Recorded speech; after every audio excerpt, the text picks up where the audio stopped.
오늘도 영상 클릭해 주셔서 감사합니다. 제가 오늘 알아볼 내용은 전체 전기차의 20% 정도를 차지하고 있는 전기 트럭이 이렇게 충전기를 점령하고 있는 모습을 쉽게 볼 수가 있는데 그 중에서도 고속도로 휴게소에 있는 전기차 충전기의 6대 중 절반이 전기 트럭이 차지하고 있을 정도라고 하는데요. 이렇게 고속도로뿐만이 아니라 여러 충전소에서도 전기 트럭의 점령 현상 때문에 일반 전기 승용차 차주들의 불만이 끊이지 않고 있다고 합니다. 이렇게 전기 승용차의 주행거리는 400km에서 500km 정도인 반면에 전기 트럭은 210km 남짓이며 이마저도 짐을 많이 실는 경우에는 150km까지도 내려간다고 하네요. 이처럼 전기 트럭 기사들의 고충도 심각한 상황입니다. 특히나 이렇게 겨울철 전기차의 특성상 주행거리는 더욱 떨어지게 되는데 이러한 이유 때문에 겨울철에 히터를 틀지 못하고 차량 실내 난방을 위해서 배터리를 아끼기 위해서 경유 난방기를 따로 가지고 다닌다고 합니다. 이어서 1톤 적재함의 500km 정도를 싣고서 전기 트럭 배터리를 55%가량 충전을 한 뒤에 이렇게 70km가량 고속도로를 달렸는데 이렇게 배터리가 11% 정도 떨어졌습니다. 이렇게 전기 트럭 배터리의 용량이 작은 거는 애초에 단거리 택배로 출시된 이유 때문인데 이러한 상황에서 정부가 2018년부터 전기 트럭을 장거리로 영업을 가능하게 해서 장거리용 용달 사업자들이 단거리용 택배 전기차를 엄청나게 사서 장거리로 쓰게 된 거죠. 그래서 이런 정부의 면허 정책과 충전 시설 인프라의 부족 이런 것들이 복합적으로 충전난의 원인을 만들었다고 볼 수가 있는데 올해 전기차의 판매량이 감소는 했지만 전기 트럭의 판매량은 3만 5천 대를 넘어선 상황이에요. 그래서 지난해보다 20%나 가까이 늘었는데 이런 여러 가지 복합적인 상황들이 충전난을 더욱더 심화시킬 수가 있겠고 전기 트럭의 보급이 늘어날 수 있는 결정적인 또 다른 이유가 전기 트럭의 단종이 이제 코앞까지 다가왔기 때문입니다. 그래서 이러한 문제들 때문에 정부에서는 두 가지 대책을 내놓을 것으로 예고를 했는데 어떤 대책들이 있는지 알아보도록 할게요.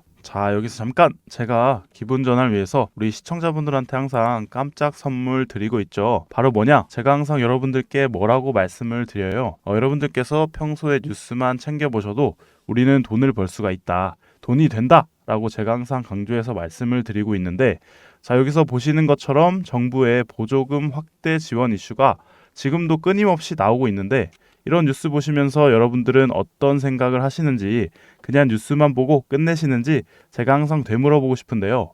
그 이유가 뭘까요? 제가 과거에 여러분들께 뭐라고 말씀을 드렸어요. 이 초전도체에 관심을 가지신 분들은 뉴스만 보고 넘기지 마시고 우리가 투자 쪽으로 생각을 해보셔야 된다라고 제가 말씀을 드렸어요.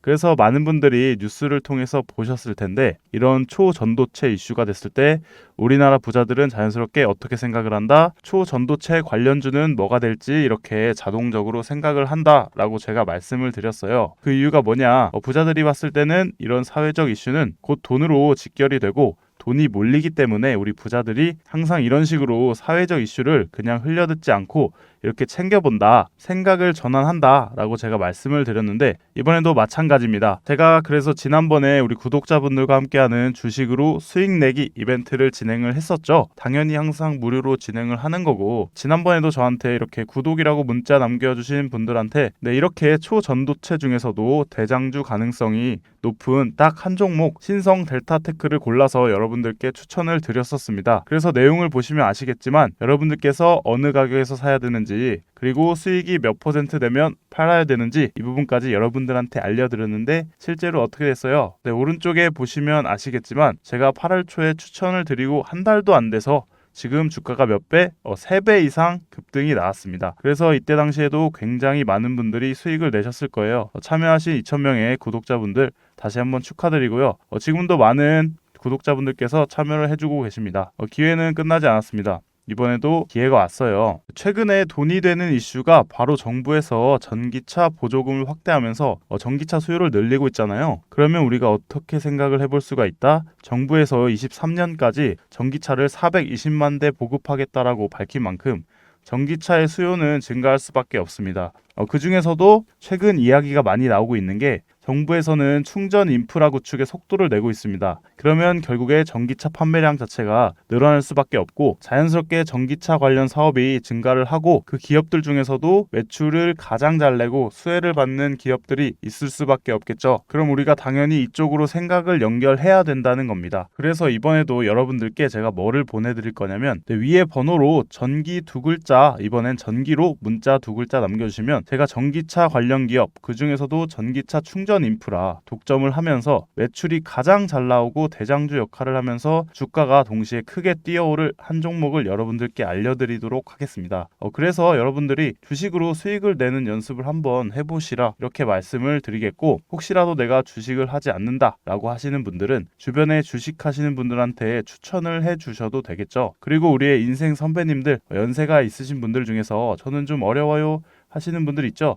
그런 분들은 자녀분들께 이 종목 한번 사봐라, 이걸로 한번 돈을 벌어봐, 이렇게 가볍게 조언을 해 주실 수도 있는 거겠죠. 그래서 지금 이 영상 보시는 시청자분들 중에서도 이 종목 나 한번 궁금하다, 나도 한번 돈을 벌어보고 싶다 라고 하시는 분들은 누구나 어느 때건 시간 상관없이 이렇게 제가 상단에 번호 남겨두고 있죠. 010-7977-5453 010-7977-5453으로 간단하게 이렇게 전기라고 문자만 보내주시면 저번처럼 저한테 문자 남겨주신 분들한테 무료 추천 급등주 보내드렸던 것처럼 이번에는 전기차 관련주 중에서도 주가가 가장 크게 상승할 대장주 여러분들한테 보내드리도록 하겠습니다. 아시겠죠? 또 저에게 아무렇게나 이렇게 문자를 보내주시면 제가 헷갈릴 수가 있기 때문에 간단하게 전기 두 글자만 보내주시면 제 영상 보고 오셨구나 하고 쉽게 알아보고 빠르게 급등주를 드릴 수가 있겠죠. 그래서 위에 번호 010-7977-5453으로 전기라는 두 글자만 간단하게 보내주시면 여러분들이 이제 직접 수익을 내는 연습을 해보실 수가 있는 거예요. 그리고 여러분들께서 수익을 내시면 좋아요와 구독 한 번씩만 눌러주시면 감사하겠습니다. 별거 아닐지라도 저희 유튜버들한테는 큰 힘이 되거든요. 이어서 보면 첫 번째로 다가올 2024년 2월에 현재 가장 많이 팔리고 있는 1톤 트럭의 경유차 생산이 중단이 됩니다. 그러면서 1톤 트럭은 전기차와 이렇게 두 가지 LPG밖에 남지 않게 되죠. 그래서 이렇게 LPG 트럭의 지원금이 축소가 되는 동향이 완전히 끝났다고 해도 기존 화물차 기사들은 여전히 전기 트럭의 주행거리를 부족함을 알기 때문에 LPG 차량으로 눈을 많이 돌리게 될 텐데, 이런 탄소 중립 정책을 비롯해서 30년까지 전기차 보급을 450만 대 목표로 잡은 정부의 특성상 전기차 산업을 밀어주고 있는 충전난을 해소하기 위해서 충전 인프라 구축에 많은 힘을 쏟을 것으로 보이고, 그렇게 해야만 해야겠죠. 이렇게 보조금도 400만원, 200만원, 100만원, 그리고 23년 연말, 작년 연말엔 종료가 된 상황이에요. 이렇게 미래 먹거리 전기차 충전 사업 역량을 키운다라는 슬로건을 내걸고 정부에서도 계속 전기차 충전소 정책을 계속 추진하고 있는 상황입니다. 이어서 두 번째로 값싼 중국산 LFP 배터리를 탑재한 테슬라 Y가 국내 전기차 상위 10개 모델을 다 합친 것보다 많이 팔렸고, 볼보에서도 이렇게 값싼 전기차를 출시하겠다고 밝혔습니다. 전기차 판매량이 감소하는 지금 국내 전기차 판매량 실적이 저조해서 23년 말까지 지원금을 확대하는 거 아니냐는 부정적인 반응이 나왔는데, 그 틈을 오히려 해외 업체가 파고들어가지고 국내 기업이 아닌 해외 기업이 수혜를 싹쓸이 해간 상황입니다. 국내 전기 트럭도 이러한 주행거리를 유지하게 된다면 동일한 현상이 일어날 수밖에 없다고 보이고, 이를 방지하기 위해서는 배터리 용량을 늘려야 할 텐데, 그렇게 됐을 땐 당연히 차값이 이렇게 크게 올라갈 수밖에 없기 때문에 단거리 택배용 전기 트럭과 장거리를 달리는 용달 전기 트럭을 구분해서 배터리 용량을 차등화를 해야 된다고 보이고, 실제로 중국 업체들은 배터리 용량을 크게 키워서 3만에서 4만 킬로까지 달리는 전기 트럭들을 내놓고 있습니다. 내연기관에서 전기차로 가는 과도기에서 전기차로 완전한 전환을 하기 위해서는 우리도 저렴한 LFP 배터리를 활용을 해서 배터리 용량을 키우면서도 판매 단가를 낮출 수 있는 이런 방안에 대해서도 고민을 해봐야 되겠죠. 소비자들이 전기차의 성능보다 가격을 중시하는 트렌드로 가고 있는 상황에서 해외 기업이 우리 국민들의 세금으로 이루어진 전기차 보조금을 싹쓸이 해가는 상황도 방지해야 될 것으로 보입니다. 여러분들의 생각은 어떤지 궁금합니다. 마지막으로 오늘의 한마디 말씀드리면서 영상 마치도록 하겠습니다. 오늘의 한마디, 정부야 잘 좀 하자.